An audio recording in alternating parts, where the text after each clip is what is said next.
So today we have Vince Lau with us today of Clark Lau. Vince, last week I did this whole post regarding the Jay's Peak investigation, and it was pretty much like frauding EB-5 individuals. And I think the thing that wasn't so clear and what the government made a huge deal about was the timing, that the investors, the developers were essentially saying to the people, well, it's going to be done within this certain period of time, and this is how many jobs that were going to happen. Can you explain a little bit to why the timing was such a big issue and kind of what an EB-5 is all about? Yeah, Jason, thanks a lot for having me on. So the EB-5 is one way people can get a green card here in the United States. There are a number of different ways. You can get it through family, you can get it through employment, but the EB-5 is an option for investment purposes. The beauty of it is that you don't necessarily have to have ties here in the United States. You can just be interested in investing, and the end goal is to create jobs and help the economy here in the United States. So with EB-5, it's a $1.8 million investment, sort of a direct investment in a new business or a business that you increase by 40%. Or also you can invest in an established, what we call regional center. So JPEAK was a regional center where they're basically inviting investors to come invest. And in a lot of ways, people are expecting sort of a return because it is an investment, and they're also expecting a relatively quick turnaround in terms of getting a green card. Now, the rule with EB-5s is that you can get a green card for you and your family. It is a temporary green card for 2 years. After the 2 years, you have to demonstrate that your investment generated at least 10 jobs for U.S. workers. So in theory, that's really great. In practice, because of all the delays and, in reality, and also with the government processing delays, that's really stretched it out. And a lot of my clients who have looked to the EB-5 as an option have realized that maybe that's not the way to go because, well, first of all, it's a lot of money. I don't know about you, Jason. Right. I don't have $1.8 million sitting around. Sure. But there are other options for people. So yeah. What's a typical process? Like, how long does a typical EB-5 visa take from beginning to end? Again, it's a two-step, right? So you get a conditional green card, which is a 2-year green card, and then you have to demonstrate to the government that you've created the 10 jobs. So the first step, my understanding now is because it's been so backlogged that it could take several years to even get to the first step. And then you have to wait the 2 years and then apply again to the government. So it's a multi-year process. So given this fraud, not only do people lose their financial investment, but if they can't prove that there's a certain amount of jobs that were sustained, essentially they end up losing their visas too. Is that right? That's right. So it is a conditional green card, and 2 years later you have to demonstrate that you've created 10 jobs, and then the 10 jobs can be traced to your investment. So if it's not there, in fact, JPEAK is just one example, but there are a lot of different other regional centers and all the businesses out there. When they disappear after the 2 years, your green card expires and you have to go home. So in essence, if you haven't made money because it's an investment, you also lose your green card. So a lot of people see that risk and they decide after getting attracted to it, they try to explore other options. So let's talk about that. So I know not only do you do EB-5s, but you do a lot of H-1B visas, and there's a lot of other visas out there available. Why don't you kind of go through a little bit about the options and also kind of explain what your firm does and where you guys are located. Yeah, no, great. So for clarification purposes, we actually don't do EB-5s. Part of it is because, I'll be honest, when I first started practicing, EB-5 was the hot thing.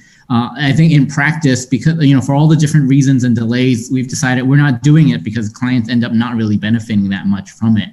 I think we do immigration work. So our firm is about 18 people. We're located downtown in Boston by South Station, but our clients, because everything's through phone, through Zoom, we have clients all over the country. So we don't just specialize in Boston or anything like that. But that said, from an immigration standpoint, there's sort of two major categories, right? You've got your non-immigrant visas, which basically are sort of short-term visas, short-term permission, so to speak, to come to the United States. You may have heard about the H-1Bs. These are work visas. A lot of people in the tech world are on H-1Bs, but we also do H-1Bs for teachers, for social workers, for physical therapists, for all sorts of work, so long as a university degree is required. Here in Boston, you see a lot of students walking around. They're on non-immigrant visas too, right? Because they're here as students and very much restricted to that purpose. And then in addition to the non-immigrant, so the short terms, you have the immigrant visas, which really are the green cards.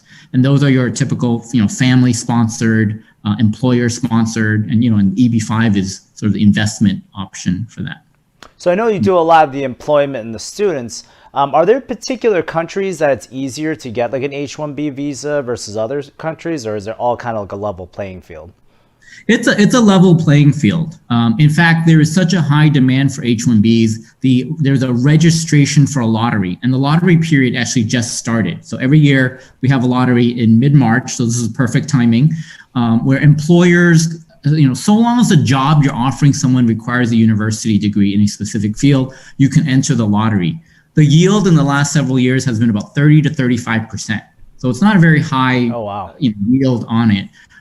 So that's how popular the program is. And it really has nothing to do with what country you're from. Well, I more so even appreciate you coming on then during your busy season. Really appreciate that. But so my other question is, there's always this misinformation out there. You always hear the argument that says, Vince, we have so much unemployment here. Why are you bringing more people to come here to work?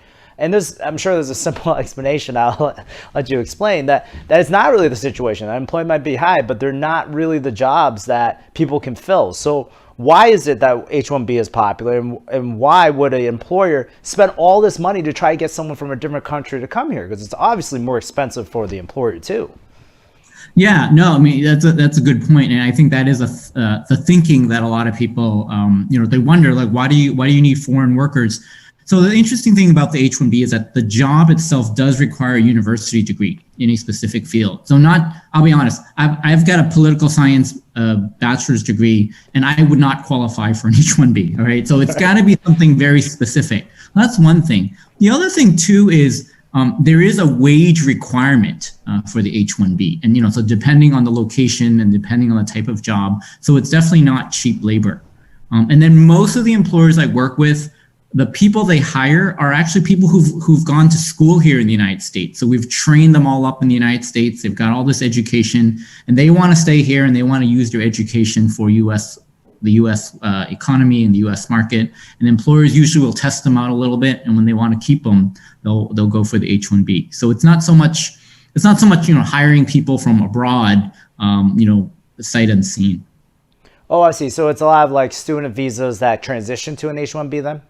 That's right. I mean, a lot of the H-1Bs are coming over, they're switching over from the student status. Now, obviously, if they don't win the lottery, they got to go home, right? So one argument is, look at all these people we've trained, they want to stay and the employers want them, but because there's not enough visas, they end up taking that talent to Canada, to Australia, to the UK, to all these other countries that are willing to take them. Now, are most of these areas that you're looking at are kind of in the STEM area in terms of like the high technology, like the particularized skill?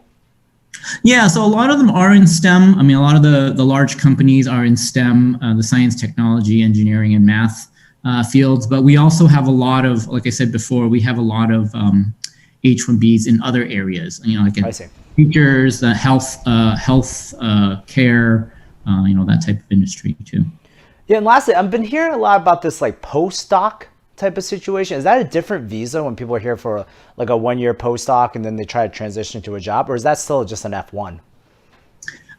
It could be an F1. There's also something called a J1. Oh, that's what it is. J1 comes in all sorts of flavors. One of them is a research scholar. So a lot of individuals who may have been in the United States before, or maybe they're foreign PhD students and they're coming to do a 1 or 2 year stint at any of the hospitals or any of the research institutions here in Boston. They're on that. Yeah.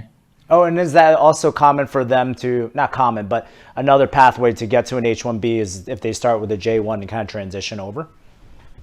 Some of them do, but some of them, because the J1 also, for some J1s, they actually have to go home.